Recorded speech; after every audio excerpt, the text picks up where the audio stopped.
Assalamu alaikum wa rahmatullahi wa barakatuh. In this lesson, we'll learn about الاسم الموصول, which in English is known as the relative pronoun. It is a noun that refers to a specific entity and is always connected to a clause following it, which is known as صلة الموصول in Arabic, which completes the meaning of الاسم الموصول. There are two types of the relative pronouns in Arabic. Number one, الأسماء الموصولة الخاصة, that is the specific relative pronouns. And number two, الأسماء الموصولة العامة or المشتركة, that is the general or shared relative pronouns. In this lesson, we'll learn about the specific relative pronouns. First, let's have a look at an example in English. The man that entered the masjid is rich. In this sentence, the man is a noun which functions as the subject of the main clause. That is the relative pronoun, that is الاسم الموصول in Arabic, and following it is entered the masjid, which consists of verb and the rest of the relative clause. This in Arabic is referred to as صلة الموصول. And then we have is rich, which consists of verb and the rest of the main clause. The same sentence in Arabic is الرجل الذي دخل المسجد غني. الرجل is المبتدأ. الذي is الاسم الموصول. دخل المسجد is صلة الموصول, which completes the meaning of الذي. And غني is الخبر. الأسماء الموصولة الخاصة are same for both rational and non-rational nouns, that is, for عاقل and غير عاقل, which are as follows. الذي for singular masculine, اللذان for dual masculine, and الذين for plural masculine. التي for singular feminine, اللتان for dual feminine, and اللائي, اللاتي, اللواتي for plural feminine. All of these pronouns are mabni, that is, they have a fixed case ending except the dual relative pronouns, which are اللذان and اللتان. اللذان becomes اللذين when it shifts to النصب and الجر, and اللتان becomes اللتين when in nasb and al-jar, just like the other dual nouns.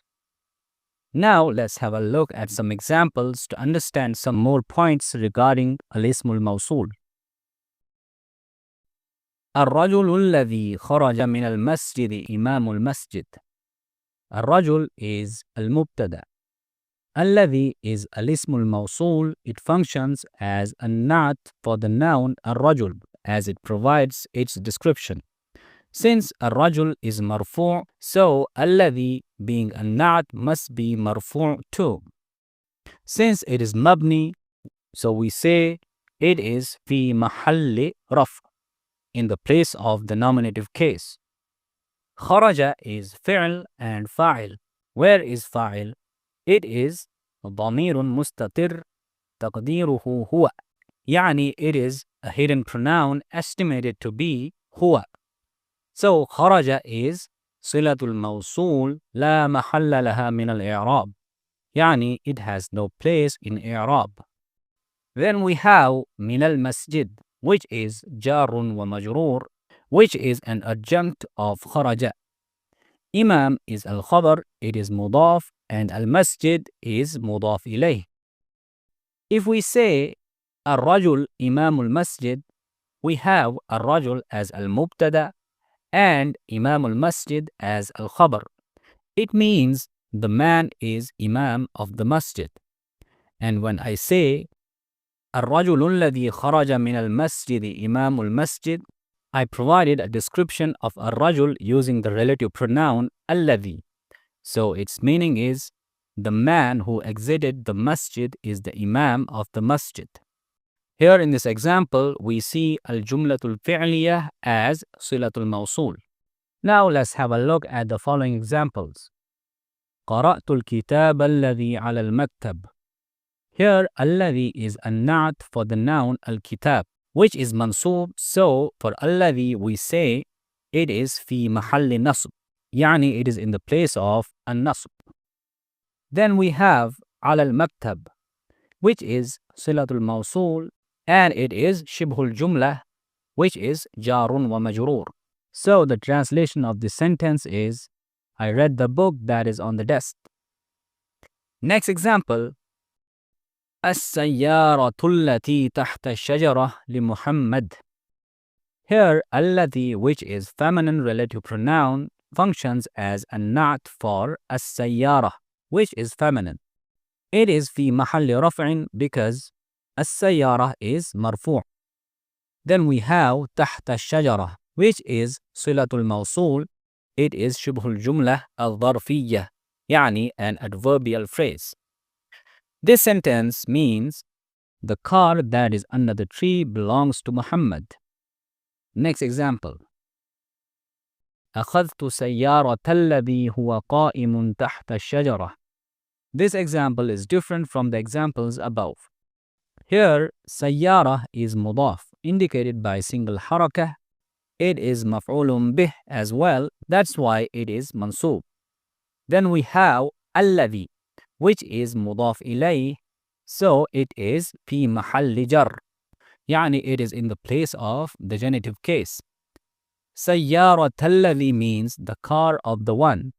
Then we have هو قائم, which functions as صلة الموصول.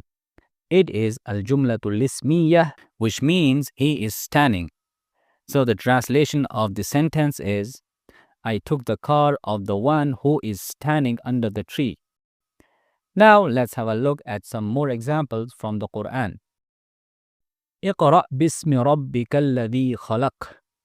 Here, الذي functions as a na'at for رب, which is مجرور. So الذي is في محل جر. خلق is فعل ماضي and its فاعل is ضمير مستتر تقديره هو. يعني a hidden pronoun estimated to be هو. So, خلق is الجملة الفعلية, which functions as صلة الموصول. The translation of this verse is, recite in the name of your Lord who created. Next example. صراط الذين أنعمت عليهم. Here, صراط, which means path, is مضاف, indicated by single حركة. الذين is مضاف إليه, so it is في محل جر. So, صراط الذين means the path of those.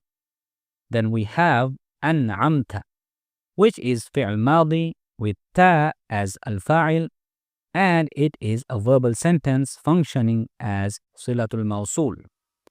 So, صراط الذين أنعمت عليهم means the path of those upon whom you have bestowed favor. The final example. وعد الله الذين آمنوا وعملوا الصالحات لهم مغفرة وأجر عظيم. وعد is فعل ماضي and Allah is الفاعل.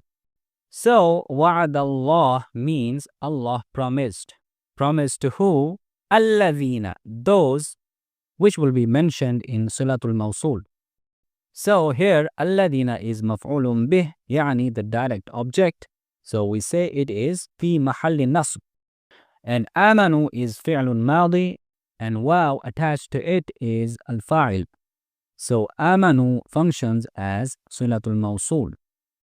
The translation of this verse is, Allah has promised those who believe and do righteous deeds, for them is forgiveness and a great reward. With that, I end my lesson. Wassalamu alaikum wa rahmatullahi wa barakatuh.